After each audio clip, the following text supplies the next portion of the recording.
प्रधानमंत्री नरेंद्र मोदी ने बिहार चुनाव में एक बड़ा मुद्दा अब सामने रख दिया है।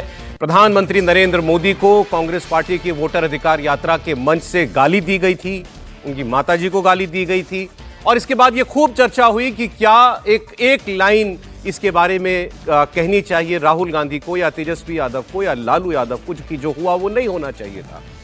लेकिन ऐसा बयान किसी ने नहीं दिया और उसके बाद वही हुआ जो होना था, जो अभी प्रधानमंत्री बातें कर रहे थे। खुद को दी गई गाली, मां के नाम पर दी गई गाली को प्रधानमंत्री नरेंद्र मोदी ने अब एक अस्मिता का सवाल, महिला अस्मिता का सवाल बनाते हुए सीधे बिहार की माताओं बहनों से अपील करी कि जवाबदेही तय कीजिए उन लोगों की जिन्होंने मेरी मां को गाली दी। जहां जहां कांग्रेस आरजेडी के नेता निकले उनको एक ही आवाज आनी चाहिए, मां का अपमान नहीं सहेंगे, मां को गाली नहीं सहेंगे। अब इसके बाद देखिए कि आरजेडी या कांग्रेस इसका क्या उत्तर देते हैं। अभी तक उनका जवाब केवल ये था। मैं आपको बता दूं, दरभंगा में यह मामला हुआ था, वोटर अधिकार यात्रा का मंच था, पोस्टरों में राहुल, तेजस्वी, लालू यादव, प्रियंका गांधी सबकी तस्वीरें थी और माइक से नरेंद्र मोदी को गालियां दी गई थी।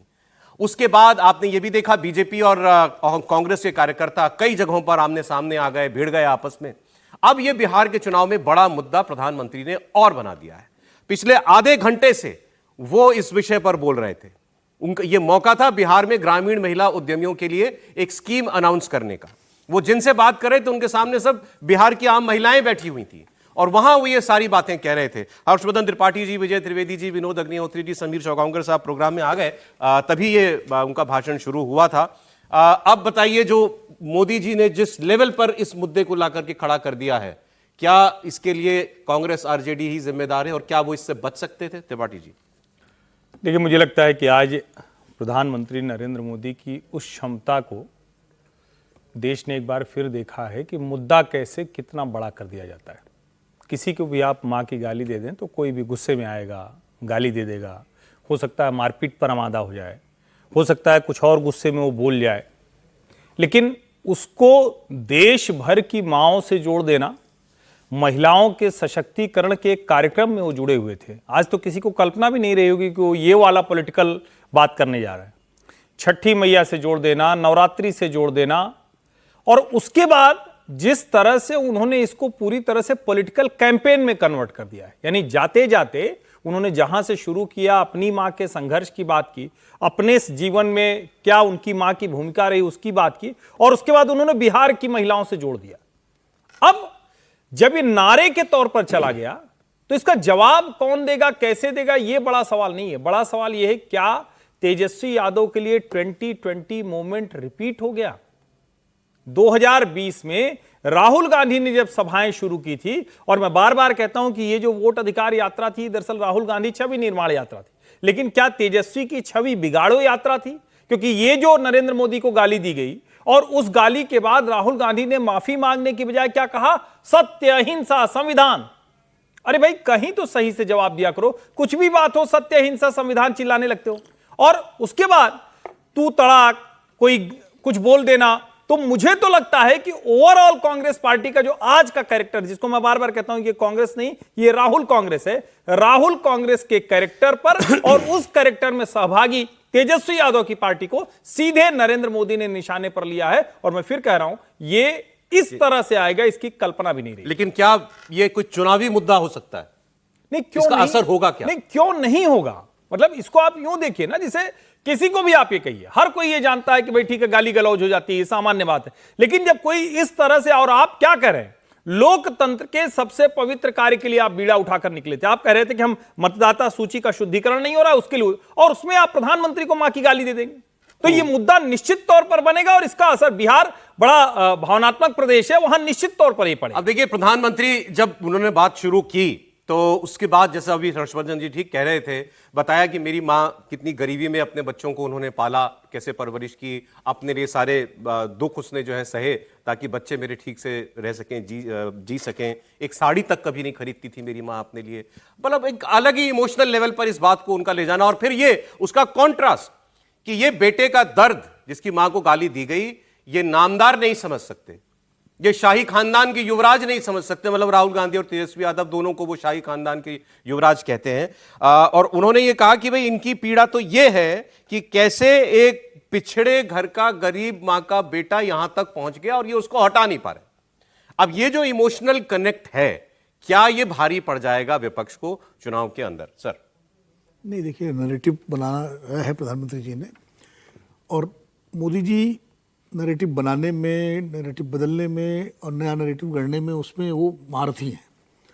सोनिया गांधी ने मौत का सौदागर बोला था 2007 का चुनाव था, 2007 में, और उस वक्त मैं कवर कर रहा था गुजरात का चुनाव, और काफ़ी टफ चुनाव था वो मोदी जी का।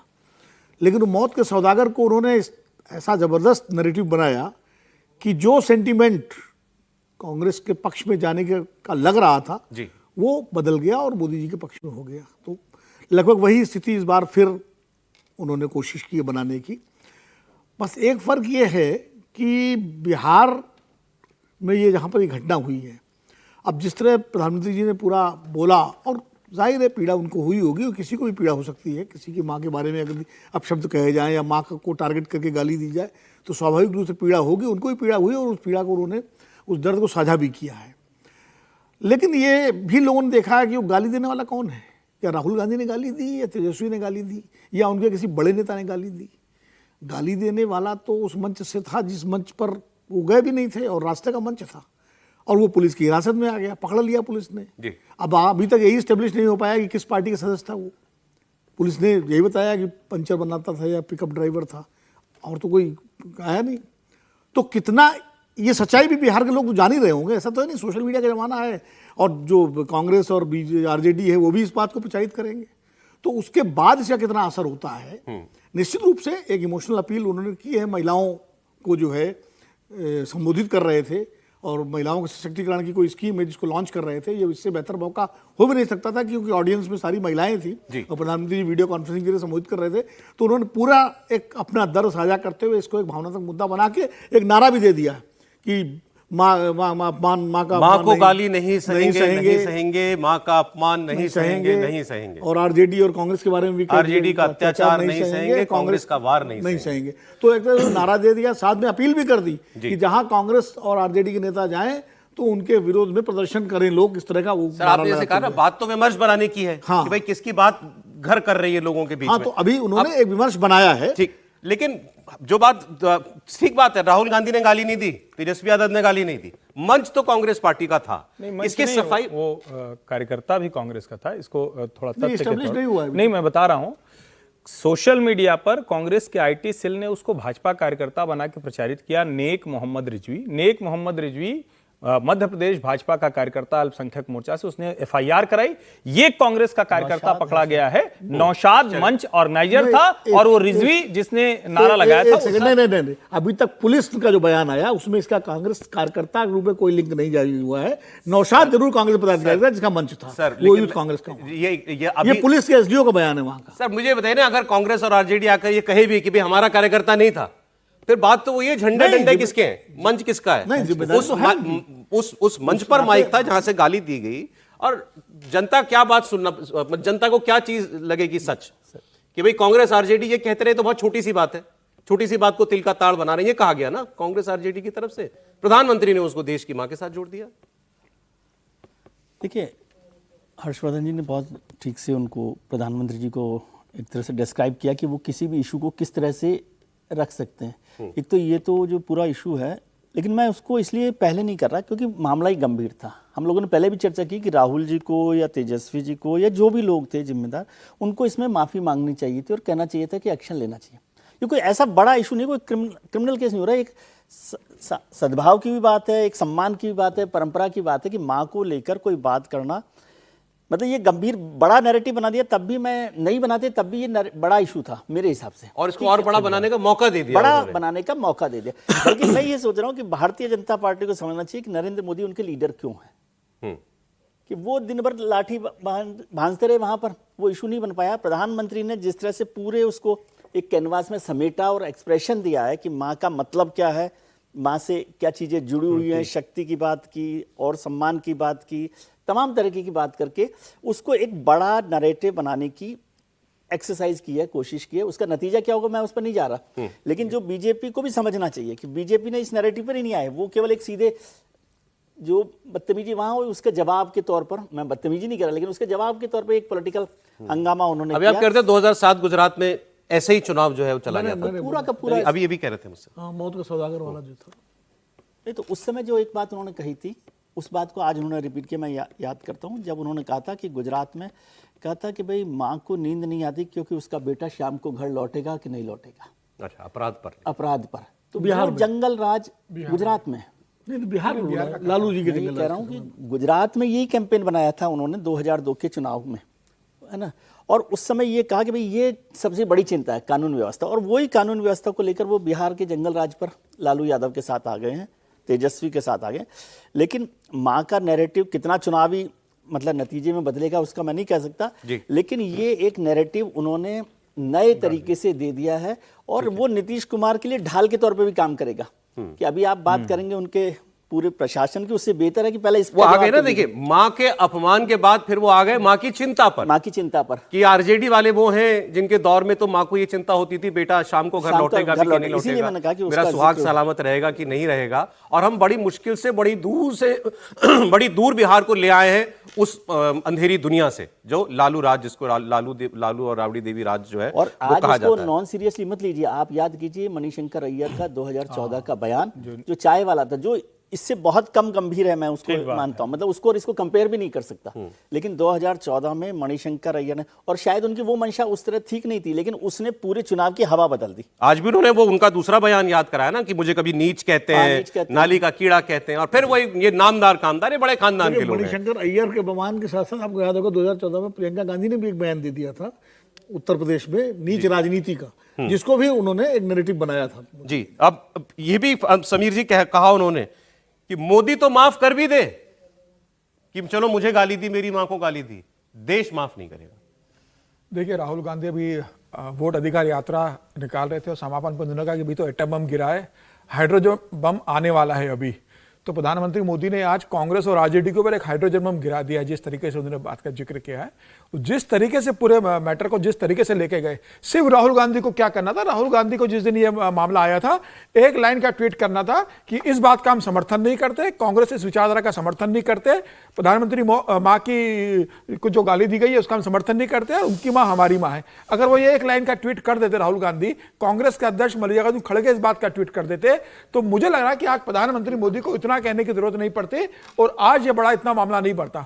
अब जब प्रधानमंत्री मोदी ने चीन से लौटने के बाद अपनी पहली एक इसे सभा ही कह सकते, क्योंकि आज 105 करोड़ रुपए नारी सम्मान में बिहार की महिलाओं के खाते में ट्रांसफर कर रहे थे, वीडियो कॉन्फ्रेंसिंग से उन्होंने पूरी बिहार की महिलाओं को संबोधित किया है। और आज जिस तरीके से उन्होंने अपने पूरे भाषण में अपनी मां के लिए जो शब्दों का इस्तेमाल किया गया है उसको लेकर वो भावुक है, उसका उन्होंने जिक्र किया, अपने मां के साथ अपने संबंधों का जिक्र किया, बचपन का जिक्र किया, बताया कि मां ने कितना संघर्ष किया, उन्हें मां ने प्रेरणा दी कि तुम जाओ देश की सेवा करो, और मां भारती की सेवा करने के पीछे उनकी मां का योगदान है। आप कह रहे हैं असली हाइड्रोजन बम ये है जो आज प्रधानमंत्री निश्चित रूप से हाइड्रोजन बम है। अब इसका जवाब न कांग्रेस के पास है। अब राहुल गांधी अगर माफी भी मांगते हैं तो अब उसका कोई बहुत महत्व नहीं है। अब ये पूरा बिहार के चुनाव में ये मुद्दा माफी मांगनी होती तो वो पहले मांग लेते। नहीं, अगर उनको लगता है कि अब डर लगेगा कि अरे भाई ये प्रधानमंत्री ने जिक्र कर दिया है, मामला बना, हम आपने कहा तो अब इसका कोई अर्थ नहीं है। हाइड्रोजन बम की बात अभी आपने छेड़ दी, अच्छा किया। ये कहां से आई थी बात? ये राहुल गांधी ने कल कहा था कि अभी तो मैंने एटम बम फोड़ा है, ये एक कॉन्स्टिट्यूएंसी का निकाल करके कि 1 लाख फर्जी वोटर जोड़ करके जीती बीजेपी, अब मैं हाइड्रोजन बम फोड़ूंगा और मोदी जी कहीं मुंह दिखाने लायक नहीं रहेंगे, ये उनके शब्द थे। तो जरा उनके हाइड्रोजन बम वाली बात भी सुन लेते हैं, फिर आज जो प्रधानमंत्री ने कहा वो तो हम कर ही रहे हैं बात।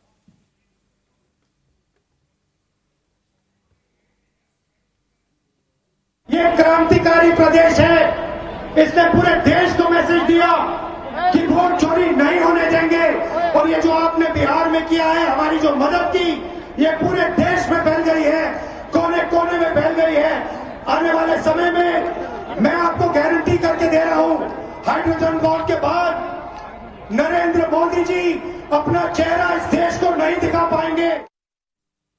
चेहरा नहीं दिखा पाएंगे प्रधानमंत्री, ऐसा हाइड्रोजन बम जो है हम वो फोड़ेंगे। अब इसके जवाब में कल बीजेपी ने प्रेस कॉन्फ्रेंस करके ये सारी बातें याद दिलाई कि रविशंकर प्रसाद प्रेस कॉन्फ्रेंस कर रहे थे, उन्होंने कहा कि राहुल गांधी का एटम बम दरअसल फुस हो चुका है, इसलिए आप वो हाइड्रोजन बम की बात कर रहे हैं। अभी हाइड्रोजन बम भला क्या होगा, इसका अंदाजा भी आप लगा सकते हैं।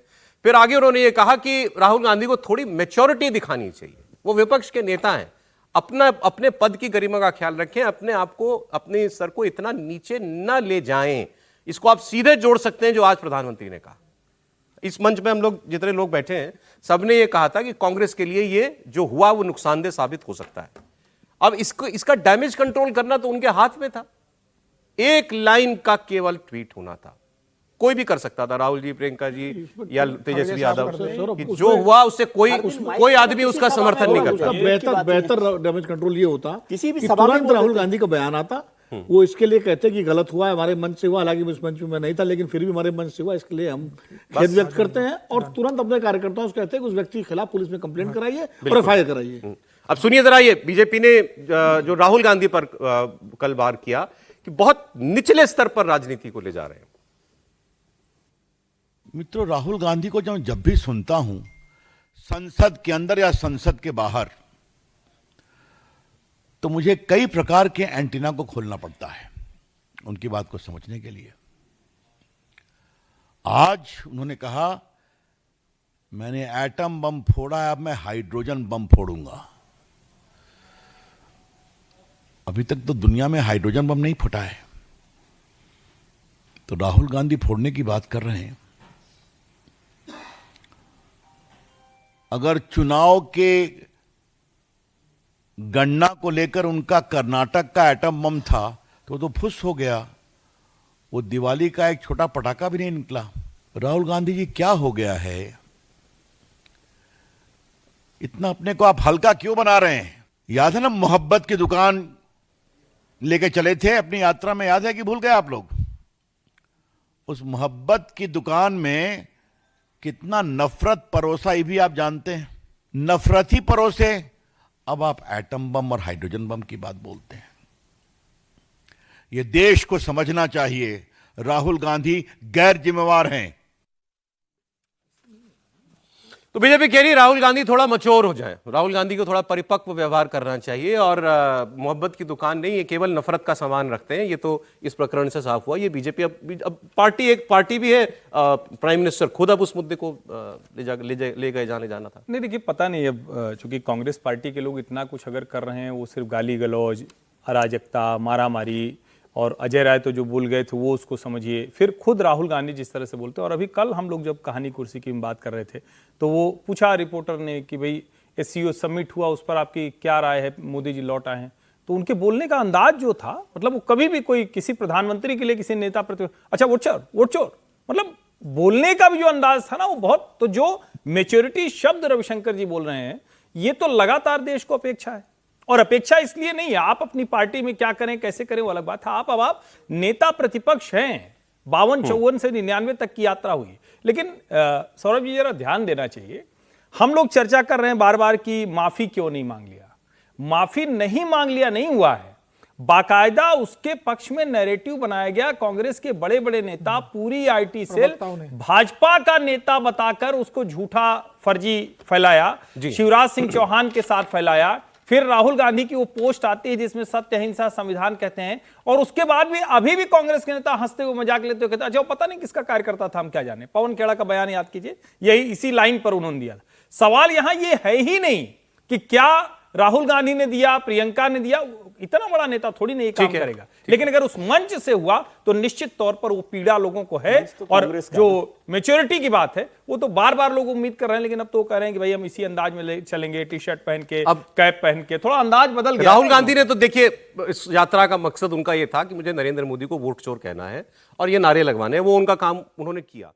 2017 के यूपी इलेक्शन से इस यात्रा की तुलना की जा रही है कि राहुल गांधी ने उत्तर प्रदेश के चुनाव में 2017 में ऐसी एक खाट यात्रा निकाली थी। तब तक कांग्रेस शायद अकेले लड़ना चाहती थी चुनाव को, लेकिन बाद में अखिलेश यादव के साथ अलायंस किया और अखिलेश यादव ने खूब सीटें दी उनको, 100 से ज्यादा सीटें शायद कांग्रेस पार्टी लड़ी थी। क्या इस यात्रा का भी निचोड़ यही है, राहुल गांधी चमके और फिर सीट ज्यादा लें? थोड़ा सा फर्क है उस परिस्थिति में आज की और बिहार की परिस्थिति में। बिहार में आरजेडी और कांग्रेस का अलायंस जो है वो पुराना अलायंस है, वो सीमेंटेड है। उत्तर प्रदेश में समाजवादी पार्टी और कांग्रेस के बीच में खट्टे मीठे रिश्ते लगातार होते रहे, मुलायम सिंह जी के जमाने से भी। और उस वक्त अखिलेश यादव इसलिए दबाव में थे, राहुल गांधी की यात्रा से वो दबाव में नहीं थे। राहुल गांधी की खाट यात्रा और शीला दीक्षित को मुख्यमंत्री में प्रोजेक्ट किया गया, Sanjay Singh campaign, doctor Sanjay Singh campaign committee के चेयरमैन बने, राज्यभर अध्यक्ष थे, उससे ज़्यादा दबाव में आए जब उनकी पार्टी में वर्टिकल डिवीजन हो गया। जब मुलायम सिंह जी वर्सेस अखिलेश, राम गोपाल जी अखिलेश एक तरफ, शिवपाल और मुलायम सिंह जी एक तरफ, चुनाव आयोग तक मामला आ गया, चुनाव चिन्ह और उसको लेकर के पूरा कानूनी लड़ाई लड़ी गई, वो जो दबाव आया अखिलेश जी पर, उसका मौका कांग्रेस को मिला और कांग्रेस ने अपनी लाइन छोड़ करके समाजवादी पार्टी से गठबंधन किया और 100 या 102 ऐसा दबाव आरजेडी पर नहीं है बिहार में। ऐसा दबाव इसलिए नहीं, आरजेडी में कोई ऐसा वर्टिकल डिवीजन थोड़ी है, तेज प्रताप अलग हो गए हैं, लेकिन पार्टी में कोई डिवीजन नहीं है। तो अचानक वो सारा कुछ हुआ, वो अचानक एक हुआ था रात सारा। में अचानक कुछ बदल गया। इस यात्रा से क्या कांग्रेस पार्टी अपनी जब सीट शेयरिंग की बात करेगी तो बेहतर पोजीशन में होगी? बिल्कुल होगी। हाँ, ये तो मतलब उसका नतीजा क्या होगा नहीं, लेकिन सीट शेयरिंग के लिए एक दबाव बनाने में उनकी पोजीशन बेहतर आप होगी। लोग गलत संदर्भ ले रहे हैं, बहुत नाराज हो रहे होंगे राहुल जी। 114 सीट उत्तर प्रदेश में ले ली थी और उसी में प्रचंड जीत मिली थी भारतीय जनता 114 पार्टी में को। 103 सीट 114 कांग्रेस 114 बिहार से है तुलना? तो बिहार से अगर तुलना करेंगे तो तेजस्वी जी के लिए खतरे की घंटी है। ठीक। बिहार की राजनीति की बात हमने की, प्रधानमंत्री ने कैसे खुद को गाली दिए जाने को अब एक बहुत बड़ा मुद्दा बना दिया, लगभग कैंपेन खड़ा कर दिया उस पर। वो भाषण आपने सुना। अब जरा कुछ अंतर्राष्ट्रीय खबरें। इसके केंद्र में भी नरेंद्र मोदी ही हैं। जो चाइना में हुआ, जिस तरीके से नरेंद्र मोदी की बॉन्डिंग सिर्फ पुतिन ही नहीं, शी जिनपिंग के साथ दिखी, जो केमिस्ट्री दिखाई दी, जो उसकी तस्वीरें वायरल हुई कि हाथ पकड़े तीनों नेता हंस मुस्कुराकर जोक्स शेयर कर रहे हैं, ट्रंप अब इससे परेशान है। लग रहा है कि ट्रंप झल्ला गए हैं। टैरिफ चिल्लाकर उन्होंने 3 महाशक्तियों को एक कर दिया, ऐसा अमेरिकी मीडिया कह रहा है। अमेरिकी सरकार में रहे पूर्व अधिकारी कह रहे हैं। रूस और चीन के खिलाफ इकलौता भारत था जो अमेरिका के साथ खड़ा था। ट्रंप ने टैरिफ टेरर के नाम पर वो दोस्ती भी लगभग खत्म करने का प्रयास किया। अब ट्रंप सोशल मीडिया पर आए और बहुत इंपॉर्टेंट है, कल 2 बातें हुई थी।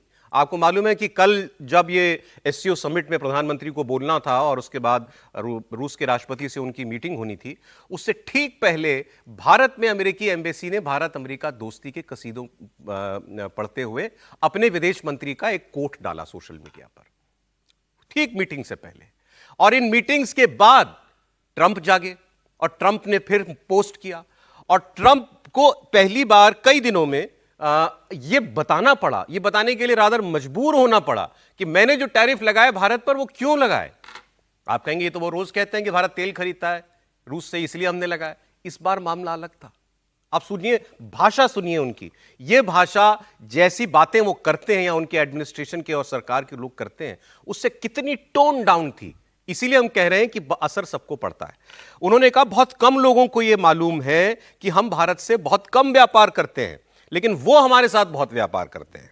मतलब हम बहुत कम सामान भारत को बेचते हैं, भारत के हम सबसे बड़े क्लाइंट हैं, वो हमें बहुत ज्यादा सामान बेचता है। ये अब तक एक वन साइडेड रिलेशनशिप था दशकों से, और इसकी वजह यह है कि भारत ने बहुत हाई टैरिफ हमारे सामान पर लगा रखे थे, इसलिए हमारी कंपनियां अपना उत्पाद भारत में नहीं बेच पाती थी। ये वन साइडेड डिजास्टर था।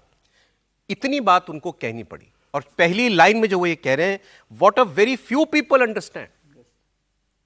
आपको ये कहना पड़ रहा है, लोग समझ नहीं रहे मैंने ये क्यों किया, क्योंकि लोग उनसे सवाल पूछ रहे हैं उनके देश में कि ये क्यों किया तुमने। भारत तेल खरीदता है रूस से, उसको रिफाइन करता है और उसको यूरोप को बेचता है। यूरोप पर टैक्स लगाया क्या? चीन हमसे ज्यादा तेल खरीदता है, चीन पे टैक्स लगाया क्या? अमेरिका खुद भारत का रिफाइंड क्रूड खरीदता है, वो बंद किया क्या? अमेरिका व्यापार बढ़ा रहा है रूस से, ये क्या डबल स्टैंडर्ड्स नहीं है? ये सवाल जब अपने देश में वो पूछने पर घिर गए, तब उनको इस भाषा पर उतरना पड़ा। सर, इस ट्वीट का मतलब क्या था कल? इसका मतलब साफ है कि वो घिर रहे हैं, और हम लोग इस पर पहले भी चर्चा कर रहे हैं कि वहां पर अदालत के लेवल पर, राजनीतिक स्तर पर और मीडिया के लेवल, अदालत ने भी गिरा दिया उनका, अदालत ने भी उसको गिरा दिया है टैरिफ को, तो वो उससे लगातार गिरते जा रहे हैं। और इसलिए शायद उनको ये कहना पड़ा कि भाई आप मेरी बात नहीं समझ रहे। असली बात ये है कि मैं जो है क्यों कर रहा हूँ ये सब, अमेरिका के इंटरेस्ट के लिए कर रहा हूँ, ये सारी बात है। और ये बात तो ठीक कह रहे हैं वैसे ट्रंप साहब कि भाई भारत का बिजनेस वहाँ पर ज़्यादा वन साइडेड है, कि हम लोग उसके साथ $60 बिलियन करीब करीब कर रहे हैं, और वो बिजनेस भारत के फायदे का बिजनेस है। और ट्रंप के लिए अमेरिका का टैरिफ, अमेरिका की चीज़ों पर टैरिफ ज़्यादा है, इसमें कोई गलत बात वो नहीं कह रहे, लेकिन उसको कैसे आपको रिप्रेजेंट करना है, कैसे नहीं करना है। अब यदि इतनी बात होती तो भारत को ज़्यादा चिंता होती ना, वैसे इसको वैसे भी देखना चाहिए यदि सारा मुनाफा भारत कमा रहा है अमेरिका के साथ, तो फिर तो भारत अमेरिका के साथ रिश्तों पे ज्यादा गंभीरता से लेता हम है। झुकते लेकिन हाँ, लेकिन ये बिल्कुल ऐसे सीधी सी बात नहीं है, उन सब बातों को देखना चाहिए। लेकिन इसमें साफ बात यह है, इस बयान में जो उन्होंने एक्सपेक्ट किया है कि ट्रंप खुद गिर गए अपने इलाके में, अपने मोहल्ले में, अपने देश में। मैं समझा नहीं पा रहा। त्रिपाठी जी, अच्छा है कि ट्रंप ने वीडियो बयान नहीं जारी किया, नहीं तो हम लोग उनको रोते हुए देखते। मान जाओ मेरी बात, मान जाओ, मैं ये कह रहा था, जब ये ट्रंप कह रहे हैं और हम लोग ये कह रहे हैं कि हम ज्यादा उनको सामान बेचते हैं, किसका सामान बेच रहे हैं भाई? एप्पल किसकी कंपनी है? माइक्रोसॉफ्ट किसकी कंपनी है? गूगल पूरे देश में घुस गया है, किसकी कंपनी है? एक्स किसकी कंपनी है? दुनिया भर में जितनी जो कंपनियां हैं वो कौन सी काम कर रही? चीन जब तक उन कंपनियों को बढ़ा रहा था तब तक आपको अच्छा लग रहा था। चीन उन कंपनियों के आधार पर अपना नया काम खड़ा कर दिया तो आपको बुरा लगने लगा।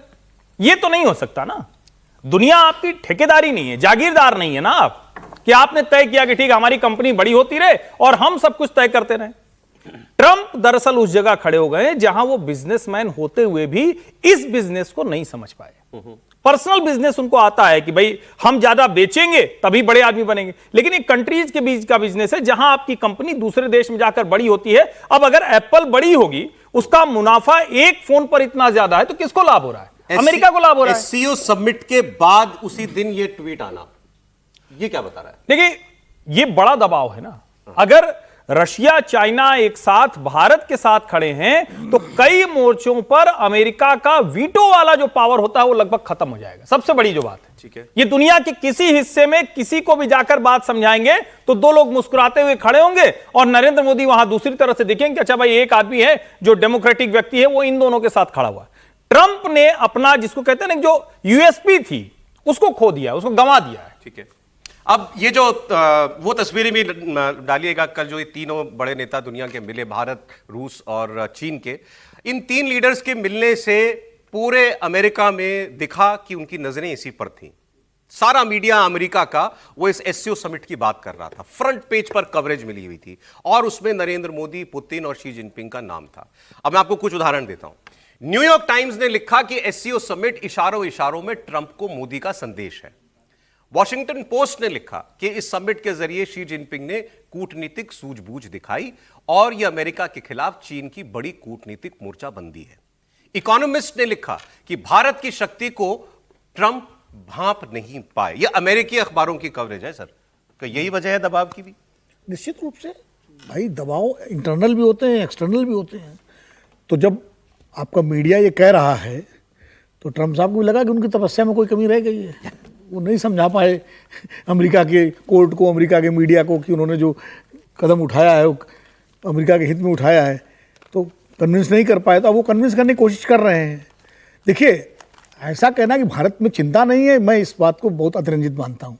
भारत का अमेरिका के पास जो व्यापार है वो सकारात्मक है, भारत को ज़्यादा फायदा होता था। तो चिंता तो है भारत में, बहुत बड़ा मार्केट हमारा जो है एक्सपोर्ट का, डायमंड का, टेक्सटाइल का, तो हम मार्केट ही तो खोज रहे हैं ना नया। एससीओ में अगर हम गए हैं जी, अगर हम चीन के साथ अपनी दोस्ती बढ़ा रहे हैं तो उसका दबाव तो हमारे ऊपर भी है। ये अब कैसे कहते, जिस चीन को लेकर के हम बिल्कुल तने हुए थे कि हम बात नहीं करेंगे, जो शी जिनपिंग G20 में नहीं आए और हमने उनका न्योता स्वीकारा, हम एससीओ में गए, तो कहीं ना कहीं हमारे ऊपर भी दबाव है। सर बिल्कुल है। तो ये कहना कि हम बिल्कुल दबाव में नहीं है, ये बात ठीक नहीं। लेकिन हम ट्रंप के सामने झुकने की बजाय हम अपने नए रास्ते खोज रहे हैं। और भारत जो है भाई, भारत हमें दो ही रास्ते थे, या तो ट्रंप की सारी शर्तें मान ले कि एग्रीकल्चर खोल दे, डेयरी खोल दे, ये खोल दे, या अपना नया रास्ता चुने। तो भारत ने अपना नया रास्ता चुना जी। तो मैं ये कह रहा हूं कि ये कहना कि हम दबाव में नहीं, दबाव है, लेकिन हम उस दबाव किया कि भाई ये मुसीबत हम झेलेंगे और रास्ता निकालेंगे। झेलेंगे और रास्ता निकालेंगे, जैसे पहले भी निकाला है। अभी देखिए, न्यूयॉर्क टाइम्स को मैं कोट कर रहा हूं। न्यूयॉर्क टाइम्स ने कहा, तीनों नेता ऐसे मिल रहे थे मानो वो पुराने दोस्त हों। एक मौके पर मोदी ने दोनों नेताओं का हाथ पकड़ रखा था। इससे यह संकेत जा रहा था मानो अमेरिका को चुनौती देने के लिए वैकल्पिक विश्व व्यवस्था आकार ले रही है। कि मोदी ने जिस तरीके से हाथ पकड़ा ट्रंप का और पुतिन का, उसको बाकायदा उसका विजुअल चित्रण किया है न्यूयॉर्क टाइम्स ने अपनी रिपोर्ट किया। इसमें CNN, सर CNN, और CNN वहां पर विरोधी माना जाता है, ट्रंप का विरोधी। फॉक्स न्यूज ने इसको ज्यादा कवरेज नहीं दी है। फॉक्स न्यूज थोड़ा समर्थक माना जाता है, रिपब्लिकन अलाइंड है। CNN लिख रहा है कि चीन किस तरह पुतिन और मोदी के लिए लाल कालीन बिछा रहा है, इससे शी जिनपिंग की नई विश्व व्यवस्था पर भी बात की गई और ट्रंप की वैश्विक संबंधों को बिगाड़ने के लिए आलोचना की गई। फॉक्स न्यूज ने शिखर सम्मेलन की सावधानी भरी सीमित कवरेज करी, लेकिन ट्रंप विरोधियों के अपने अभी एक चीज और होगी, वो देखिएगा, बहुत जल्दी ट्रंप शी जिनपिंग से मिलने भी जाएंगे। वो कह रहे हैं इस साल जाऊंगा। हाँ, तो वो इसमें और तेजी लाएंगे। देखिए, इस एससीओ की सबसे बड़ी विशेषता ये रही, मतलब उपलब्धि भी इसे कह सकते हैं, कि जिस अमेरिका के अंदर एससीओ की मीटिंग को एक कॉलम की जगह दी जाती थी, वहां उसे फ्रंट पेज की लीड बनाकर खबर छापी जा रही है। प्रधानमंत्री मोदी के जाने के बाद ये संभव हुआ। और जिस तरीके से ट्रंप का जो टैरिफ लगा था, उसके बाद सबकी नजर थी कि एससीओ में क्या होगा, पुतिन, शी जिनपिंग और मोदी मिलकर क्या कारनामा करेंगे। और मुझे लग रहा है जिस तरीके से उनकी बॉडी लैंग्वेज थी, जिस तरीके से ये मिले थे, ये बता रहा है कि इसका असर आने वाले दिनों में दिखेगा। ट्रंप के साथ सबसे बड़ी समस्या ये है कि सिर्फ भारत के साथ टैरिफ के बाद अब कदम कैसे पीछे खींचना, इसकी चिंता तो हुई। सबसे बड़ी चिंता है कि उनको अपने घर के अंदर अपनी ही पार्टी, रिपब्लिकन पार्टी से अब जवाबदेही तय करनी पड़ रही है। 8 से ज्यादा रिपब्लिकन पार्टी के सांसदों ने कहा है कि भाई अब ट्रंप रुको, आप लक्ष्मण रेखा मत लांघिए, भारत के साथ आप संबंधों को सुधारने की शुरुआत कीजिए, वरना यह रिपब्लिकन पार्टी के लिए बहुत नुकसानदायक होगा। तो मुझे लग रहा है, पार्टी को भी यह लग रहा है कि अगर ट्रंप ऐसे ही चलते रहे तो 3 साल बाद हम चुनाव में जाएंगे तो इसका खामियाजा रिपब्लिकन पार्टी को चुनाव में भुगतना पड़ेगा। अमेरिकी अखबार सर ये लिख रहे हैं कि भारत के साथ जैसा व्यवहार ट्रंप ने किया है, इससे हमारे जो पक्के एलाए हैं यूरोपियन यूनियन में, जर्मनी हुआ, फ्रांस हुआ, सब डर गए। ये सब सवाल करेंगे कि आज अगर ये भारत के साथ कर सकते हैं तो कल हमारे साथ करेंगे। कैसे भरोसा करें हम ट्रंप के वो ऊपर? सारे असहज इसलिए भी हैं कि भारत के साथ उनके रिश्ते अच्छे हैं, और अगर भारत के साथ इस तरह का व्यवहार होगा तो उनका कहीं ना कहीं उनके अंदर भी विदेश मंत्री ने जो कल लिखा है वो भी तो उसके लिए एक रास्ता निकाल ही रहे हैं, मार्को रूबियो का। ट्रंप साहब के विदेश मंत्री। हाँ, मैं वो बता रहा हूं सर, वही बता रहा हूं ट्रंप के। अच्छा, आप विदेश मंत्री ने तो तारीफ जो सुबह के पोस्ट में, इनके वित्त मंत्री ने भी कल एक स्टेटमेंट दिया। तो इनके वित्त मंत्री का स्टेटमेंट आपको बता रहा हूं, और इनके 2 पूर्व राष्ट्रीय सुरक्षा सलाहकारों का। ट्रंप की नीतियों का खूब विरोध हो रहा है। पूर्व एनएसए हो या इनके ट्रेजरी सेक्रेटरी, वित्त मंत्री, सब भारत की ताकत का लोहा मान रहे हैं। ट्रंप के पूर्व सहयोगी जॉन बोल्टन ने कहा, ये इनके पहले टर्म में इनके एनएसए थे, कि ट्रंप ने अमेरिका की दशकों की मेहनत बर्बाद कर दी और ट्रंप की विदेश नीति विनाशकारी है। एक दूसरे एनएसए इनके रहे थे, वो बाइडेन के जमाने में रहे थे, जेक सलिवन, वो लिख रहे हैं कि अमेरिका की ये बहुत बड़ी कूटनीतिक हार है जो कुछ यहां एससीओ समिट में हुआ।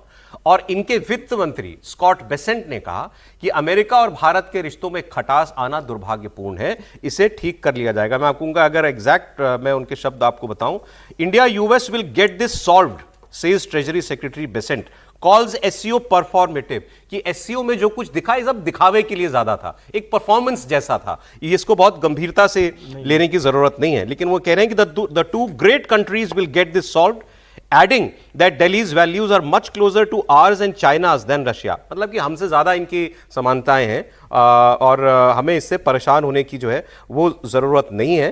और इसके बाद इन्होंने कहा, I think at the end of the day the 2 great countries will get this solved, but the Indians have not been great actors in terms of buying Russian oil and then reselling it, financing the Russian war effort in Ukraine। वो आरोप भी दोहरा रहे हैं और कह रहे हैं कि हम सुलझा लेंगे। त्रिपाठी जी, नहीं, देखिए, मुझे लगता है कि एक बात तो सबको हमेशा ध्यान में रखनी चाहिए, और मैं इसको यूं कहता हूं कि डेमोक्रेसी के साथ डेमोक्रेसी का रिश्ता हमेशा अच्छा होगा। आप ये कह सकते हैं, जैसे मैं उदाहरण के लिए कहता हूं कि सऊदी प्रिंस मिले, बहुत अच्छा लगा, लेकिन अल्टीमेटली हमारा क्या उस तरह का संबंध हो सकता है? क्या कभी नहीं हो सकता। हो सकता है कि ट्रेड हम बहुत अच्छा कर लें, हो सकता है कि वहां हमें अपॉर्चुनिटी बहुत मिले। और चाइना तो एकदम एक्सट्रीम है, चाइना में तो कुछ भी आपको नहीं पता कि क्या हो रहा है, everything is controlled by government only. तो आप वहां क्या हो रहा है कुछ भी यानी पीपुल्स पल्स आपको नहीं पता है।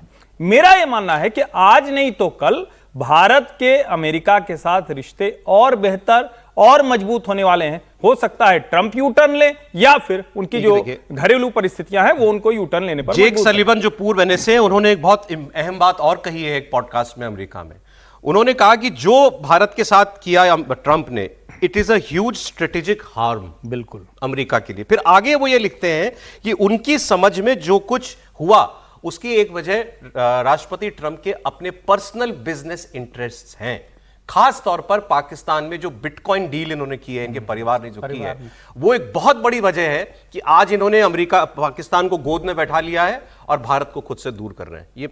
ये एक राष्ट्रीय सुरक्षा सलाहकार पूर्व का चर्चा वो की उसकी।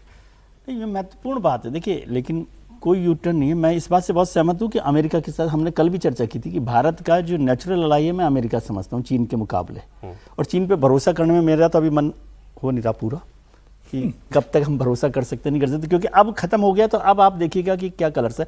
और एससीओ की बैठक में जो भी कामयाबी है जी, प्रधानमंत्री जी की, भारत की तो है ही, लेकिन ये सारा खेल जो था, सारा शो था शी जिनपिंग का। उन्हें जब बताना था ट्रंप को कि देखिए I am also super power और मैंने सब लोगों को खड़ा कर लिया।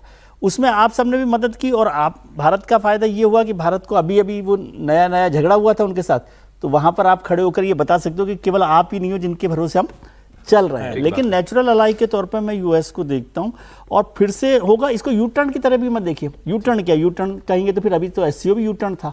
हाँ, यू टर्न नहीं है डिप्लोमेसी में। सवाल ये है, ये जो अमेरिका के वित्त मंत्री कह रहे हैं कि अंत में होगा, तो वो अंत कब आएगा? और ट्रंप भी कह रहे हैं अपने ट्वीट में, ट्रंप साहब तो किसी भी दिन कह देते हैं ना, वो टेरिफिक प्राइम मिनिस्टर कहते हैं नरेंद्र मोदी को, अभी कल परसों भी बोला करते हैं। हाँ, तो वो नहीं, ट्रंप साहब ने खुद ने कहा ट्रंप ये भी कह रहे हैं कि भारत अब जीरो टैरिफ पर राजी हो गया है। किसने भारत में कहा कि जीरो? यही डर है भारत को। ये जो हुआ ना कि फोन नहीं उठाया मोदी ने, यही डर था भाई, हम कुछ बोले ना बोले, ये भाई जाके कुछ कल फोन उठाया होता तो कहते हैं कि वो तो मोदी जी ने कह दिया था, ठीक है जीरो टैरिफ हो जाएगा। अब इसी समझिए कि कैसे बोलते हैं, अभी क्लेम कर रहे हैं। लेकिन मोदी जी ने क्या किया? आज क्या किया मोदी जी ने? इस वित्तीय वर्ष की पहली तिमाही के जीडीपी के आंकड़े आए और हर आदमी हैरान था, क्योंकि जो एस्टिमेट था, अनुमान था, वो 6.4% का था, आया 6.45 का था, आया 7.8। भारत ने हर उम्मीद, हर आंकलन से बहुत बेहतर प्रदर्शन किया। ऐसे समय में जब दुनिया में सारी अर्थव्यवस्थाएं थोड़ी चिंता में है, प्रधानमंत्री कह रहे हैं आर्थिक स्वार्थ से उत्पन्न हुई चुनौतियों के बीच भारत ने ये 7.8% की वृद्धि दर हासिल की है। सीधा ये जवाब था डोनाल्ड ट्रंप की डेड इकोनॉमी वाले तंज का। इस साल के पहले क्वार्टर के जीडीपी नंबर आए हैं। एक बार फिर भारत ने हर उम्मीद, हर अपेक्षा, हर आकलन से भी बेहतर प्रदर्शन किया है।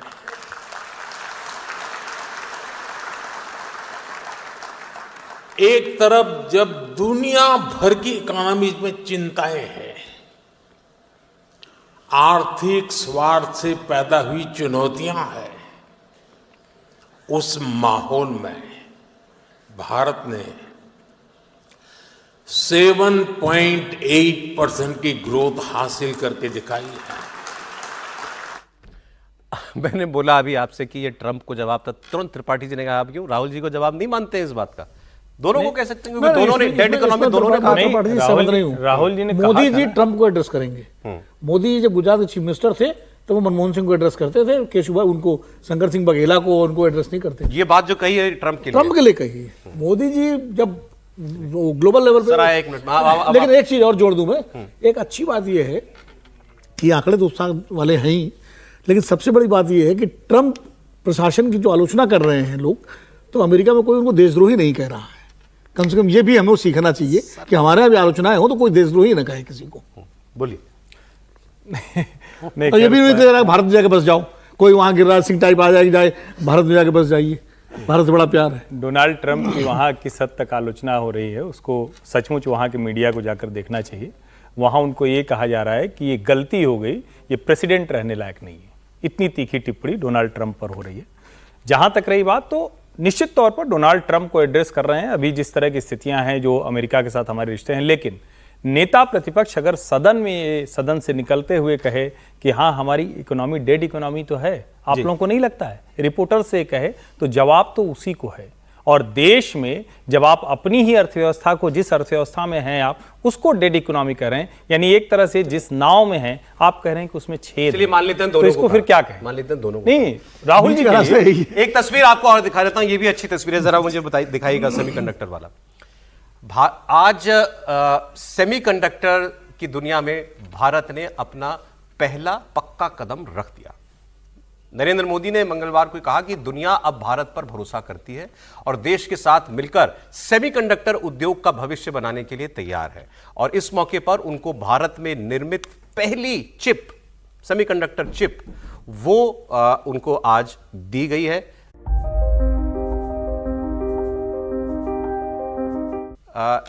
इस पर मैं बात करता हूं, लेकिन एक खबर मुंबई से आ रही है, एक बड़ी खबर, वो आपको बता दें मुंबई के आजाद मैदान में एक्शन शुरू हो गया है। आजाद मैदान से प्रदर्शनकारियों को हटाने का काम पुलिस ने शुरू कर दिया है। पुलिस अब प्रदर्शनकारियों को मुंबई के आजाद मैदान से हटा रही है, जहां पर मनोज जरांगे पाटिल मराठा आरक्षण की मांग को लेकर आमरण अनशन कर रहे हैं। पानी तक त्याग दिया है उन्होंने, और इन्होंने कहा था मर जाऊंगा लेकिन आजाद मैदान नहीं छोड़ूंगा। दरअसल कल बॉम्बे हाईकोर्ट ने यह कहा था कि ये प्रदर्शनकारियों को जगह केवल आजाद मैदान के अंदर दी गई है। वो बाहर जितनी सड़कों पर उन्होंने कब्जा किया हुआ है वो सब वो आज दोपहर तक खाली कर दें। पुलिस से कहा आप मुंबई में किसी को परेशानी नहीं होनी चाहिए, सड़कें खाली कराइए। और आजाद मैदान के अंदर भी सिर्फ 5000 लोगों को प्रदर्शन की अनुमति दी गई थी। उसके बाद से अब क्योंकि वो मियाद खत्म हो गई तो पुलिस का ये एक्शन शुरू हो रहा है। समीर जी, देखिए मामला इतना गंभीर हो गया कि आज मंगलवार को हाईकोर्ट को यह कहना पड़ा कि भाई प्रदर्शनकारियों के कारण हाईकोर्ट के जज पैदल हाईकोर्ट पहुंच रहे हैं। बाहर गाड़ियां सारी रोक दी गई है। बाहर के लोगों ने 5000 लोगों को अनुमति थी, 50,000 लोग पहुंच चुके हैं। वहां सड़कों पे कब्जा कर लिया है, सीएसटी स्टेशन पे कब्जा कर लिया। लोगों की ट्रेन छूट रही है, लोग दुकान नहीं खोल पा रहे, लोग ऑफिस नहीं जा पा रहे, सड़कों पर खाना बन रहा है, सड़कों पर डांस, क्रिकेट, फुटबॉल खेला जा रहा है। पूरा दक्षिण मुंबई का जो एरिया है वो पूरा अस्त व्यस्त मनोज जरांगे के लोगों ने वहां पर कर दिया है। और जो शर्तें दी गई थी कि आपको एक दिन के लिए भैया अनशन करने की परमिशन होगी, आप लगातार करते जा रहे हो। सारे जो परमिशन पुलिस ने दिए थे उसकी खुलेआम अवहेलना मनोज जरांगे और उनके लोगों ने किए। और इसलिए हाईकोर्ट को कहना पड़ा राज्य शासन से कि आप क्या तमाशा देख रहे हो। आज दोपहर को 3 बजे तक पूरा मुंबई का आजाद मैदान और ये पूरा खाली होना चाहिए और राज्य सरकार यह गंभीरता से ले। तो मुझे लग रहा है जब हाईकोर्ट ने कह दिया है जस्टिस चंद्रशेखर ने, तो देवेंद्र फडणवीस सरकार का की अब मजबूरी होगी ये करने के लिए। कल भी देवेंद्र फडणवीस ने कहा था कि भाई आंदोलनकारी जिनको अनुमति मिली है सिर्फ वो रुके, बाकी खाली करे।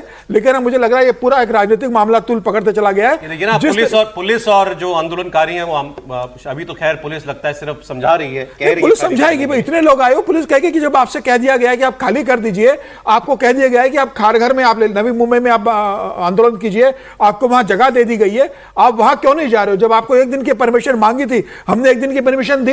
एक दिन की परमिशन देके आप 4 दिन वहां अगर बैठने की कोशिश करोगे और सरकार से कहोगे कि हमें बढ़ा दीजिए, संभव नहीं है। एक अपडेट आजाद मैदान में हो क्या रहा है आपको बताते हैं। हमारे साथ साकेत हमारे सहयोगी मुंबई से जुड़ गए। बताइए साकेत। बिल्कुल सौरभ, फिलहाल इस वक्त आप देख सकते हैं कि बॉम्बे हाईकोर्ट की तरफ से जो सख्त प्रतिक्रिया आई है उसके बाद यहां पर पुलिस और प्रशासन की टीम ग्राउंड जीरो पर मौजूद है। पिछले कुछ दिनों से लगातार जिस तरह से यहां पर आंदोलनकारी एक तरह से आप देखिए कि उन्होंने पूरा अपना बसेरा जो है, पूरा जो गाड़ियों का काफिला है वहां पर लाकर खड़ा कर दिया है। ये पूरा सीएसटी का इलाका है जो कि आम दिनों में काफी ज्यादा अगर आप देखें तो कंजस्टेड होता है। यहाँ पर अभी भी जो गाड़ियां हटाई जा रही हैं, आप देखिए कि लगातार पुलिस की एक टीम है जो अलग अलग पैचेज में यहाँ पर मौजूद है और पुलिस की टीम लगातार लोगों से ये अपील कर रही है कि पुलिस और कोर्ट के जो निर्देश हैं उस आधार पर आपको ये जगह खाली करनी है, यानी कि यहाँ से हटना है। लेकिन उसके बावजूद कई ऐसे प्रदर्शनकारी हैं जो यहाँ पर पुलिस की बात सुनते नजर नहीं आ रहे हैं। कई जगहों पर ऐसी स्थिति बन रही है कि एम्बुलेंस हैं, कई एम्बुलेंस को यहाँ से निकलने के लिए जगह नहीं मिल रही है। उसी आधार पर पुलिस अब धीरे धीरे यहाँ से जितने भी प्रदर्शनकारी हैं उन्हें कोर्ट ने क्या निर्देश दिए हैं ये बताना शुरू किया है और उसी आधार पर माइक में लगातार अनाउंसमेंट की जा रही है। ये बताया जा रहा है कि 3 बजे से पहले आपको यहाँ से पूरी जो जगह है ये पूरी तरह से आपको खाली कर देनी है। मेरे कैमरामैन आपको दिखा रहे हैं कि पुलिस की एक टीम किस तरह से यहाँ पर प्रदर्शनकारियों के पास मौजूद है और यहाँ पर एक तरफ प्रदर्शनकारी अपनी बात पुलिस से कर रहे हैं, वहीं दूसरी तरफ पुलिस भी उनसे ये बता रही है कि कोर्ट ने जो निर्देश दिए हैं उस आधार पर अब आप यहाँ पर नहीं रुक सकते। आपको बता दें कि कोर्ट में आज जिस तरह से सुनवाई हुई, इसके पहले भी कल जो सुनवाई हुई थी उन्होंने भी तीखी प्रतिक्रियाएं दी थी। आज सरकार और जो प्रदर्शनकारी हैं दोनों को एक तरह से फटकार लगाई गई है कि प्रदर्शनकारियों ने उस जगह को खाली क्यों नहीं किया, क्योंकि अगर आपके पास वो समय ही नहीं था, आपके पास इजाजत ही नहीं है यहाँ पर आंदोलन करने की, तो आप किस आधार पर यहाँ आंदोलन कर रहे हैं। और प्रशासन के ऊपर भी कई सवाल खड़े किए कि आपने कोई कार्रवाई क्यों नहीं की। अगर वो लोग अंदर की तरफ आ रहे थे तो आपको सही कदम उठाते हुए उन्हें ब्लॉक करना चाहिए था, लेकिन आपने वो कदम नहीं उठाए। तो आप जल्द से जल्द पहले जाइए, जो भी निर्देश दिए गए हैं उन सभी निर्देशों का पालन करवाइए और उसके बाद एक बार फिर से 3 बजे आकर आप ये रिपोर्ट करिए कि आपने कोर्ट के दिए हुए निर्देशों को कहां तक पहुंचाया है, उनका पालन कहां तक पूरा हो गया है। तो उसी आधार पुलिस की जो टीम है, प्रशासन की जो टीम है वो यहाँ पर तैनात की गई है और प्रदर्शनकारियों को यहाँ से हटाने का काम अब शुरू कर दिया गया है।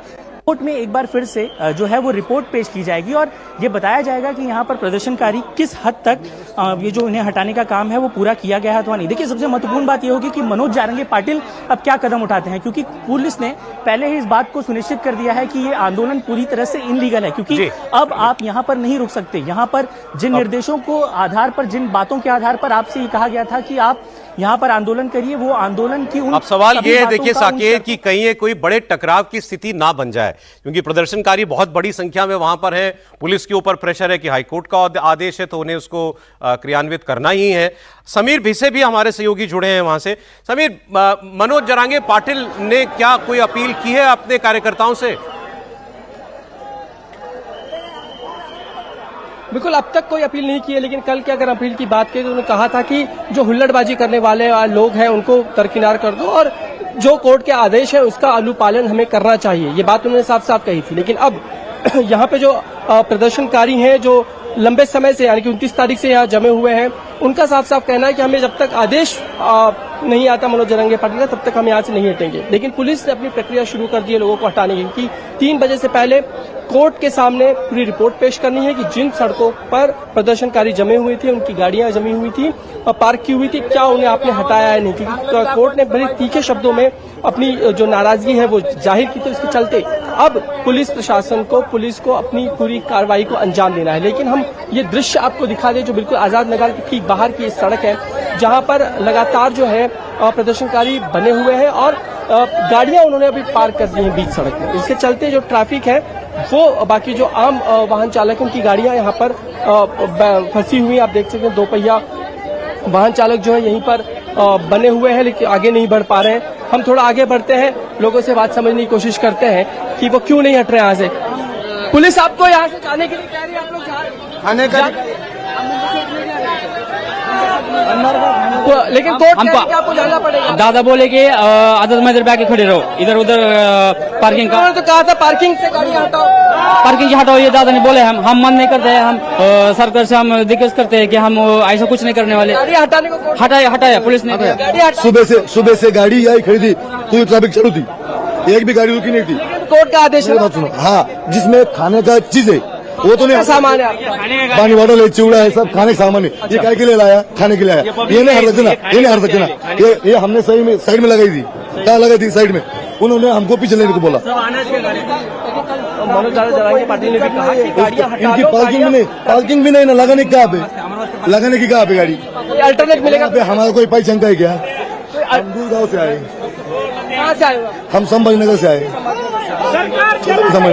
ये जो है संभाजीनगर से आए हुए हैं और लगातार उनका कहना है कि हमें अल्टरनेट नहीं मिल पा रहा, तो हम गाड़ियां कहाँ लेके जाएंगे, खाने पीने का सामान अभी पड़ा हुआ है। हम यहाँ से आगे बढ़ने की कोशिश करते हैं और यहाँ गाड़ियां जिस तरीके से पार्क हो रखी है वो दिखाने की कोशिश करते हैं। और प्रदर्शनकारी जो कह रहे हैं, गाड़ी कहाँ से आई? संभाजीनगर। गाड़ी की बैटरी चोरी हो गई, इसलिए गाड़ी नहीं हालेगी यहाँ से। इसकी बैटरी क्या हुआ? इसकी बैटरी कोई तो लेके गया रात को। लेकिन आप लोग तो लगातार गाड़ी में ही बने हुए थे, बाद में अभी हमको क्या मालूम इधर कौन चोरी कर रहा, क्या कर रहा, क्या मालूम कौन लेके गए चोर लोग। हिल नहीं पा रही। अभी हमको नजदीक की पार्किंग दिए तो हम इसको धक्का लगा के लेके जाएंगे, वाशी तक नहीं लेके जाएंगे। गाड़ी तो पहले इस जगह पे खड़ी ही नहीं थी, वो तो वहाँ पे खड़ी थी ना। तो अभी हम धक्का लगा अभी नहीं ले जा सकते। ठीक है समीर ने, आपने देखा बहुत सारे लोगों से वहां बात की। उन्होंने कहा हम बहुत दूर दूर से आए हैं। एक व्यक्ति ने कहा मैं संभाजी नगर से आया हूं, मैं कहाँ जाऊं, मैं तो इस आंदोलन में शामिल होने के लिए आया हूं। पुलिस ने कहा गाड़ी यहां से हटा दो, मैंने सड़क के आगे लगा दी है। अब वो कह रहे हैं यहां भी नहीं लगा सकते, तो अपनी गाड़ी को मैं कहां लेकर के जाऊं, इसमें हमारा खाने पीने का सामान है। मतलब पूरी तैयारी से आंदोलनकारी आए थे कि अपनी मांगे मनवा कर वो जाएंगे। दिनेश मौर्य के पास चलते हैं। दिनेश, इस वक्त पुलिस जो है कितनी कामयाब होती दिख रही है आपको इन प्रदर्शनकारियों को समझाने में? देखिए, कुछ हद तक पुलिस को जरूर कामयाबी मिली और सामने में तस्वीरें भी आपको दिखाता हूं। मनोज जारंगे पाटिल जहां पर अनशन के लिए बैठे हैं, हाईकोर्ट के सख्त रुख के बाद अब यहां पर मराठा कार्यकर्ताओं की संख्या जो है और भी ज्यादा बढ़ गई है।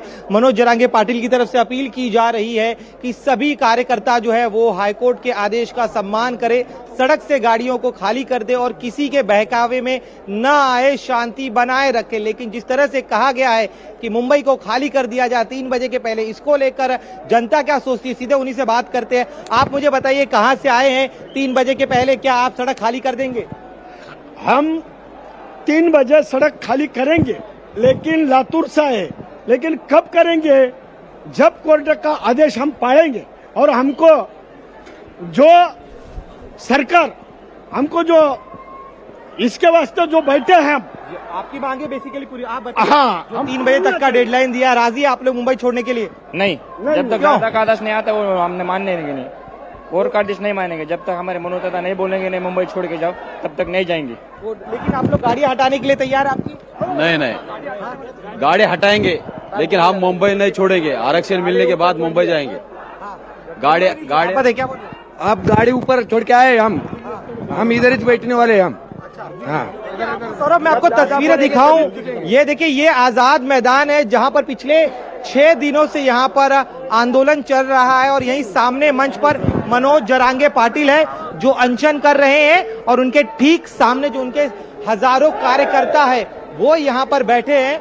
हर दिन प्रतिदिन मनोज जरांगे पाटिल की तरफ से दिन में 2 बार ब्रीफिंग दी जाती है, सुबह के वक्त और शाम के वक्त। और अब चूंकि नए सिरे से अब कोर्ट का यह आदेश आया, 3 बजे की डेडलाइन दी गई है, तो उसके बाद जो कार्यकर्ता है वो इंतजार कर रहे हैं कि अब क्या नया आदेश मनोज जरांगे पाटिल की तरफ से उन्हें दिया जाता है। प्राथमिक तौर पर यही कहा जा रहा है कि कोई भी कानून हाथ में नहीं लेगा, शांति से कोर्ट के आदेश का पालन करें। लेकिन सवाल यह है कि मैं आपको मैदान भी दिखा दूं कि आखिर ये तमाम लोग बाहर क्यों रुके हैं, ये भी हमें समझना बेहद जरूरी है।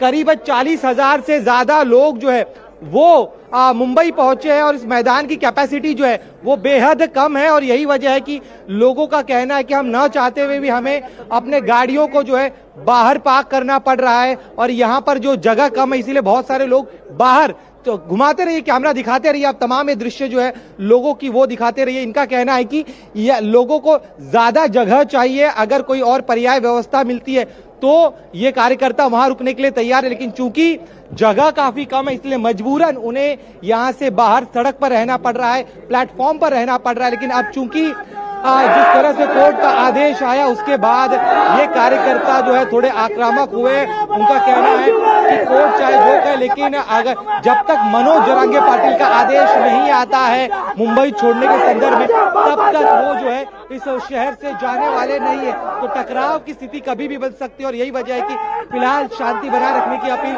सभी तरह से की जा रही है। जी दिनेश ने भी बहुत सारे लोगों से बात की, सब कह रहे हैं कि जब तक मनोज दादा नहीं कहेंगे हम यहां से नहीं जाएंगे।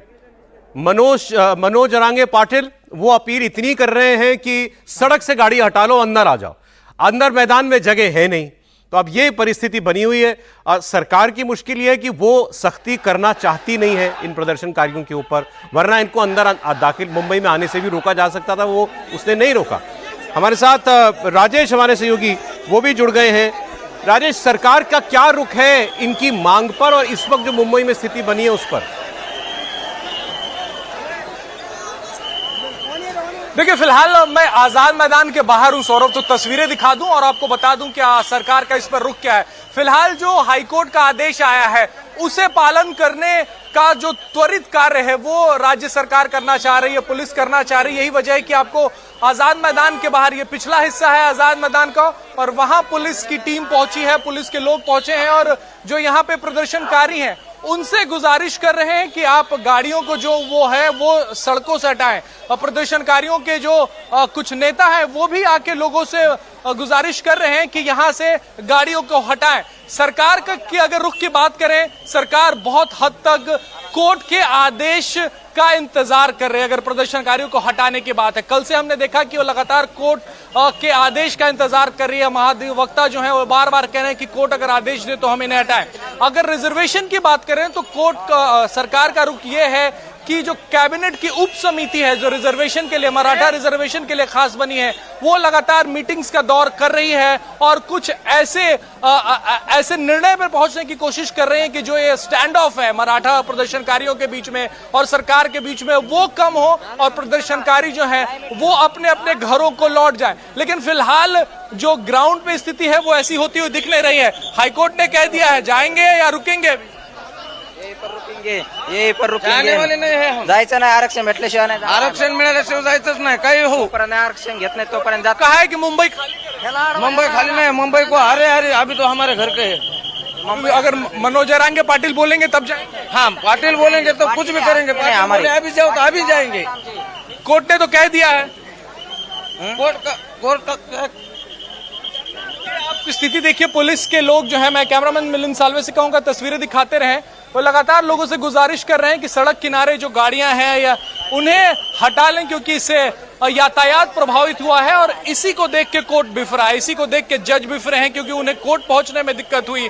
और उसके बाद जो तस्वीरें लगातार मीडिया के जरिए वो देख रहे हैं, उसको देख के वो बिफरे हैं। और 2:40 पर कोर्ट में वापस जाके पुलिस को, सरकार को बताना है कि आखिर उन्होंने क्या किया।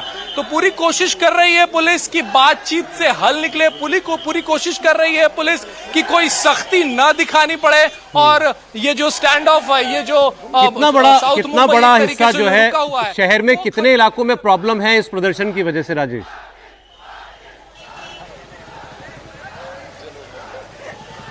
दक्षिण मुंबई जो कि इकोनॉमिक कैपिटल यानी कि मुंबई महानगरी का हार्ट है, वहां पे दिक्कत है। मगर आजाद मैदान के आसपास के इलाकों की बात करें, चाहे वो सीएसटी हो या महानगर पालिका मार्ग हो, फोर्ट हो या फिर मरीन ड्राइव का इलाका हो, इन सारे इलाकों में प्रदर्शनकारी जो हैं वो फैले हों, क्योंकि संख्या बहुत ज्यादा है। सौरभ, तकरीबन 40,000 तो आधिकारिक आंकड़ा जो है वो मुंबई पुलिस की तरफ से आया है कि शहर में है। और कई प्रदर्शनकारी हजारों में नवी मुंबई में कैंप कर रहे हैं, जो रोजाना यहां पे पहुंचते हैं और शाम को लौट जाते हैं। यही वजह है कि दिन में जो भीड़ है वो बहुत ज्यादा होती है सड़कों पर, इसलिए कई मार्ग जो है, कई सड़कें बंद करनी पड़ी। बेस्ट के बसेस के कई रूट्स जो है वो बंद करने पड़े, उन्हें डाइवर्ट करना पड़ा। और इसी इलाके में मंत्रालय भी आता है, जहां पे मुख्यमंत्री का दफ्तर है, जहां तमाम मंत्रियों के दफ्तर है। उस पूरे इलाके को कॉर्डन ऑफ किया गया है। और यही वजह है कि वो उस तरफ से जो गाड़ियां आ रही हैं उन्हें किसी और मार्ग से जाना पड़ रहा है। तस्वीर अभी हमें दिख रही है, पुलिस के सीनियर अफसर हैं,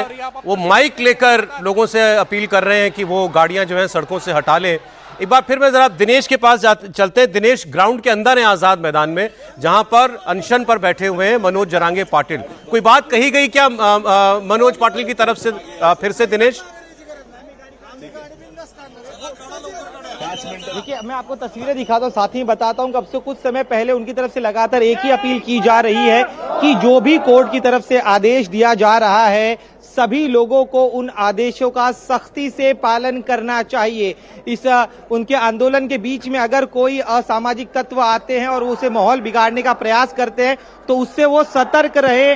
आंदोलन के दौरान जो शांति बनी हुई है, जो लॉ एंड ऑर्डर बनाए रखने का काम अब तक जारी है, उसे किसी भी हाल में खंडित न होने दे।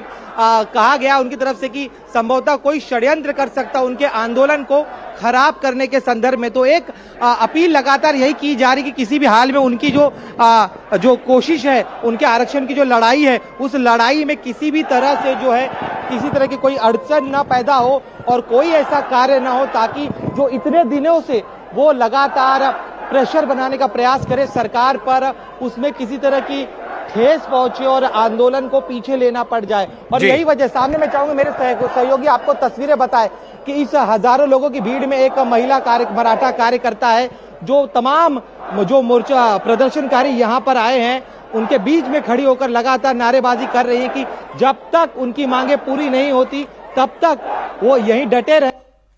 एक मराठा लाख मराठा, यानी एक मराठा 1 लाख मराठाओं की ताकत रखता है। तो इस तरह से उत्साह भरने का भी प्रयास किया जा रहा है। जी, कुछ देर बाद ये जो दिनेश बता रहे हैं ग्राउंड के अंदर अनशन मंच के सामने से आपको दिख रहा है वो पूरी तस्वीर।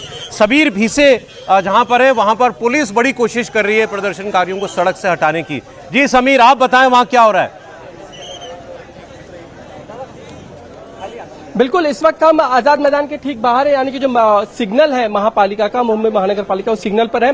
रैपिड एक्शन फोर्स के जो जवान है वो पूरी तरह से तैनात यहाँ पे खड़े किए गए एक कतार में, क्योंकि ऐसी अगर कोई स्थिति अगर पैदा होती है जिससे निपटने की जरूरत होगी बलपूर्वक, तो यह रैपिड एक्शन फोर्स इस वक्त तैयार रखी गई है।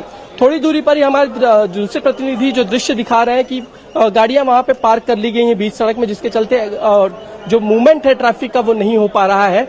उससे निपटने के लिए भी कोशिश लगातार पुलिस की जारी है। उन्हें समझाया जा रहा है प्रदर्शनकारियों को कि आप जल्द से जल्द कोर्ट के आदेश का पालन करते हुए सारी गाड़ियां जो है इस पूरे इलाके से खाली करें, गाड़ियां यहां से ले जाए। लेकिन इसके पहले कि हम ये जो दृश्य आपको दिखा रहे हैं कि रैपिड एक्शन फोर्स जो है उसके जवान बड़े पैमाने पर यहाँ पर तैनात कर दिए गए हैं और साथ ही महिलाएं भी उस रैपिड एक्शन फोर्स में शामिल हैं। प्रदर्शनकारी जो है यहाँ पर अभी भी डेरा जमाए हुए हैं कि सड़क के बाहर है, क्योंकि जिस तरह से कोर्ट का आदेश है कि प्रदर्शन जो होगा वो सिर्फ आजाद मैदान के भीतर होगा, क्योंकि परमिशन उसी की दी गई थी। अब उसके बाहर किसी तरह का प्रदर्शन नहीं होगा। हम देख रहे हैं कि कुछ गाड़ियां जो है वो अब यहाँ से बाहर भी निकल रही हैं।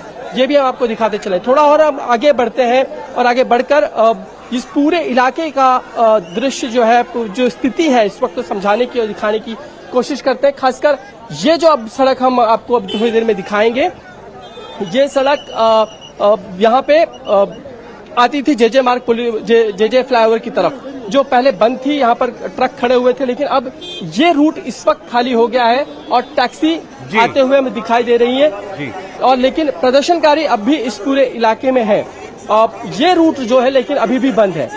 और ये एक बड़ा जत्था जो हम दिखा देते हैं, बीएमसी के कर्मचारी हैं, सफाई कर्मचारी, वो यहाँ पर है, क्योंकि जैसे ही सारे गाड़ियां यहाँ पे से हट जाएंगी, बड़े पैमाने पर सफाई की जो मुहिम है वो शुरू करनी होगी, क्योंकि चारों ओर जो है काफी कचरा जो है वो यहाँ नजर आ रहा है। साथ ही ये जो देखिए समीर, आप दिखा रहे हैं, बता रहे थे अभी कि 2:40 तक कोर्ट में जाकर पुलिस को बताना है अदालत के सामने कि क्या एक्शन लिया गया है।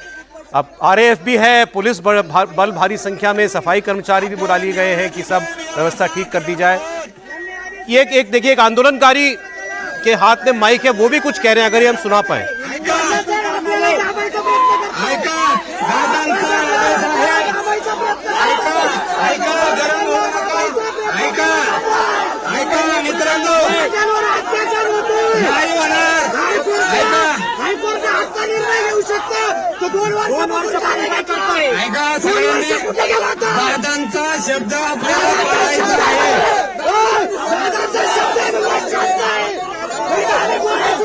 पुलिस ने शायद अपील करने के लिए किसी कार्यकर्ताओं में से वरिष्ठ आदमी को माइक दिया है। क्या कह रहे हैं समीर जी? वो लोगों से शांत होने की अपील कर रहे हैं, लेकिन उसमें से एक आदमी कह रहा है कि मतलब हाईकोर्ट में भी घुस सकते हैं। अगर जरांगे पाटिल कहेगा तो हम यहाँ से हाईकोर्ट दूर नहीं है, हम सब लोग हाईकोर्ट में भी घुस सकते हैं। वो समझाने की कोशिश कर रहा है कि भाई हाईकोर्ट का आदेश है, शांति बनाए रखो। दिख रहे हैं, ये अपील कर रहे हैं कि हाँ, ये शांति खाली कर दें। हाँ, ये लोगों को शांत रहने के, सामने से शायद लोग उसका प्रतिवाद कर रहे हैं।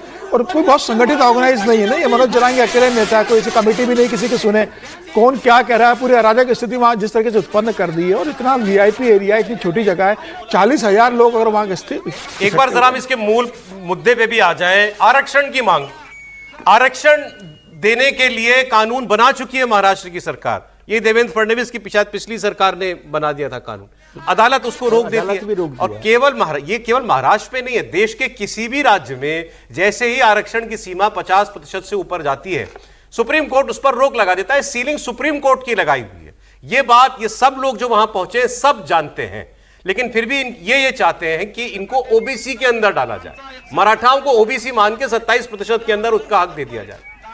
दूसरी तरफ ओबीसी नेता कहते हैं कि आपको अलग से इनको आरक्षण देना है तो दीजिए, हम ओबीसी कोटा में किसी को आने नहीं देंगे। तो ये झगड़ा है और इसमें पिस रही है सरकार। सरकार इससे कैसे निकलेगी? ये आंदोलन पहली बार नहीं हो रहा, इससे पहले भी 2-3 बार हो चुका है आंदोलन। सभी त्रिपाठी जी, देखिए, मुझे लगता है कि इसका जो पॉलिटिकल फॉल आउट होना था वो हो चुका है, और शरद पवार की लाख कोशिशों के बावजूद मनोज जरांगे पाटिल कोई भी ऐसा पॉलिटिकल कुछ नहीं क्रिएट, अपनी बात पूरी कर लीजिए। ये कोई ऐसा क्रिएट नहीं कर पाए जिससे कि ये लगता कि हाँ, ये मुद्दा इतना बड़ा है कि इसके किए बिना काम नहीं चलेगा। और सिर्फ देवेंद्र फडणवीस की सरकार नहीं, कोई सरकार इसके खिलाफ जा ही नहीं सकती। देवेंद्र फडणवीस जब पहले मुख्यमंत्री बने थे तब भी उन्होंने ये प्रस्ताव पारित करके भेजा था, जब दोबारा बने तब भी किया। लेकिन क्या ये जो मैड रेस है, मतलब आप आरक्षण बढ़ाते जाए, मैं तो कहता हूं कितना भी आरक्षण दे दें, मूल मुद्दे की बात होनी चाहिए। क्या आप उतने अवसर पैदा कर पा रहे हैं जिसकी चर्चा बिल्कुल नहीं होती। फिर साकेत के पास चलेंगे। साकेत, पुलिस अब शायद प्रदर्शनकारियों में से ही कुछ लोगों पर उम्मीद कर रही है कि ये समझा लें अपने साथियों को, लेकिन क्या वहां से कुछ गाड़ियां हटी, कुछ लोगों ने सड़कें खाली की या नहीं? बिल्कुल सर, सीधा आपको दिखाते हैं कि यहाँ पर पुलिस की जो दो टीमें हैं, एक तो जोन 1 के डीसीपी प्रवीण मुंडे, दूसरे यहाँ जोन के डीसीपी जोन 2 के जो है मोहित गर्ग, ये दोनों ने यहाँ पर मोर्चा संभाला हुआ है। इसके अलावा यहाँ पर अगर आप देखें तो जो गाड़ियां हैं, कोर्ट ने भी जिन मुद्दों को नोट डाउन किया वो सारे मुद्दे आपको यहीं पर नजर आएंगे। पुलिस की टीम जितनी भी गाड़ियां हैं आपको यहाँ से हटाती हुई नजर आएंगी। वहीं से मैं आपको सीधा अपने कैमरामैन से कहूंगा कि वो दो प्लेस दिखाएं जिसको लेकर बॉम्बे हाईकोर्ट ने पॉइंट आउट किया कि बच्चों को स्कूल जाने में परेशानी हो रही है। स्कूल प्रीमाइसेस यहाँ पर पास में ही है, तो यहाँ पर एक तो स्कूल प्रीमाइसेस, उसके अलावा एक किला कोर्ट जो इसी प्रदर्शन स्थल के पास में आता है। तो इस मुद्दे को भी हाईलाइट किया गया कि कोर्ट के जितने भी जज हैं, वकील हैं, वो भी औपचारिक तौर पर सुनवाई के लिए यहाँ नहीं पहुंच पा रहे हैं। अगर आम दिनों में आप देखें तो इस रोड पर वकीलों की भीड़ लगी होती है क्योंकि किला कोर्ट ठीक यहाँ पर पास में। अब देखिए यहाँ पर सामने ही प्रदर्शनकारियों को जब पुलिस हटाने की कोशिश कर रही है तो प्रदर्शनकारियों की तरफ से नारेबाजी शुरू कर दी गई है। पुलिस दोनों तरफ की लेन जो है उससे लगातार नजर बनाए हुए है। पुलिस की एक पेट्रोलिंग टीम है जिसके पीछे से पुलिस सारी गाड़ियों को एक साथ बाहर निकाल रही है। तो पुलिस की दो तरफ इस वक्त गाड़ियां चल रही हैं, दोनों रोड। आप एग्जिट और एंट्री पॉइंट जो दोनों देख रहे हैं, यहाँ पर देखिए जैसे ही बातचीत करने की कोशिश की गई, आंदोलनकारियों का यह आरोप है कि यहाँ से गाड़ियां नहीं निकालने की बात की जा रही है बल्कि यहाँ पर उन्हें हटाने की बात की गई है। यहाँ पर जितने भी आंदोलनकारी हैं उनसे भी बात करने की कोशिश करते हैं। चाचा क्या कहेंगे, क्या मांग क्या है? गाड्या सगळ्या गाड्या बाहेर काढून दिल्यावर आम्ही जेवायचं कसं? हिंदी में बात कर पाएंगे? हिंदी भी तो आती नहीं, बंद थोड़ी करेंगे बात। यहाँ से खाना बाहर गाड़ा भेज दिया तो कैसे खाएंगे हम? यहाँ कोर्ट के निर्देश है, कोर्ट के निर्देश माने हम यहाँ खाना गाड़ी गए हम खाना कैसे खाएंगे लोग? हम पहले का भूखे हैं यहाँ पे, पहले 2 दिन पानी नहीं मिला और तुम गाड़े यहाँ से गाड़े भेज दिए, कैसा चलेंगे? यहाँ से खाना खाने गए हमारे को, अभी तो गाड़े चले। सौरभ, इनका ये आरोप है, इनकी तरफ से ये बात कही जा रही है कि यहाँ से अगर गाड़ियां हटा दी गई तो खाने का जो प्रबंध है वो साकेत आप उन्हीं से बात करते रहिए। तो चलिए इनकी बात भी समझ में आ रही है। कह रहे हैं कि हमारा खाने का सारा सामान गाड़ी में है, कोर्ट कह रहा है गाड़ी हटा दो तो हम खाना कहां से खाएंगे। और लोगों से बात कीजिए। जी बिल्कुल, देखिए इस वक्त एक टीम आपको यहाँ पर अगर आप देखें तो जिस तरह से आंदोलन चल रहा है, अलग अलग पैचेस में चल रहा है। एक हिस्से पे आपने देखा कि यहाँ पर हटाने की कोशिश की गई, प्रदर्शनकारी उभरे हुए, उसके बाद उन्हें समझा बुझाकर हटाया जा रहा है। यहाँ पर देखिए फुटपाथ पर ले जाकर जिस तरह से 4 व्हीलर खड़ी की गई है वो भी एक परेशानी का कारण है। इस वक्त आप देख सकते हैं पुलिस के वरिष्ठ अधिकारी हैं। मोहित सर क्या कहेंगे, क्या आदेश दिए गए? प्लीज आम्हाला काम संपल्यानंतर नॉर्मल अपील माननीय हायकोर्टाचे आदेश आहे ते पूर्णपणे त्याची पालना झाली पाहिजे, ते आपण इम्प्लिमेंट करण्याचा प्रयत्न करत आहोत। बिल्कुल, तो यहाँ पर जो आदेश हैं, पुलिस के आदेश हैं, कोर्ट की तरफ से जो आदेश दिए गए हैं वो पुलिस बता रही है और यही बता रही है कि उनका पालन करवाने की पूरी कोशिश की जा रही है। पुलिस मार्च एक तरफ से शुरू होता है, दूसरी तरफ खत्म होता है और ये एग्जिट पॉइंट है। अगर आप देखें तो ये गाड़ियां जो निकल रही हैं, एक तो रूटीन ट्रैफिक को भी शुरू कर दिया गया है, वहीं पुलिस की एक गाड़ी जो है यहाँ पर काफिले के साथ जुड़ी हुई है, जो माइक में लगातार आपको अनाउंस करती हुई नजर आएगी कि पुलिस जो है जितने भी कोर्ट के आदेश हैं वो पुलिस के पास मौजूद हैं और वो बताते हुए पुलिस की टीम आगे बढ़ रही है। पुलिस जहां जहां पर लग रहा है कि लॉ एंड ऑर्डर की सिचुएशन खराब हो रही है, ऑटोमेटिक पुलिस की टीम आप देखिए कि उस जगह पर सीधा डाइवर्ट हो रही है जहां पर प्रदर्शनकारी उग्र होने की कोशिश कर रहे हैं। और इस वक्त पुलिस की एक टीम आप देखिए कि यहाँ पर जहां पर आंदोलनकारी एक तरह से उग्र होने की कोशिश कर रहे थे, नारेबाजी कर रहे थे, वहां पुलिस की टीम का बड़ा डिप्लॉयमेंट जो है वो तैनात कर दिया गया है। अब उन्हें सीधे तौर पर यहाँ से हटने के लिए कहा जा रहा है और पुलिस भी उन्हें हटाती हुई नजर आ रही है।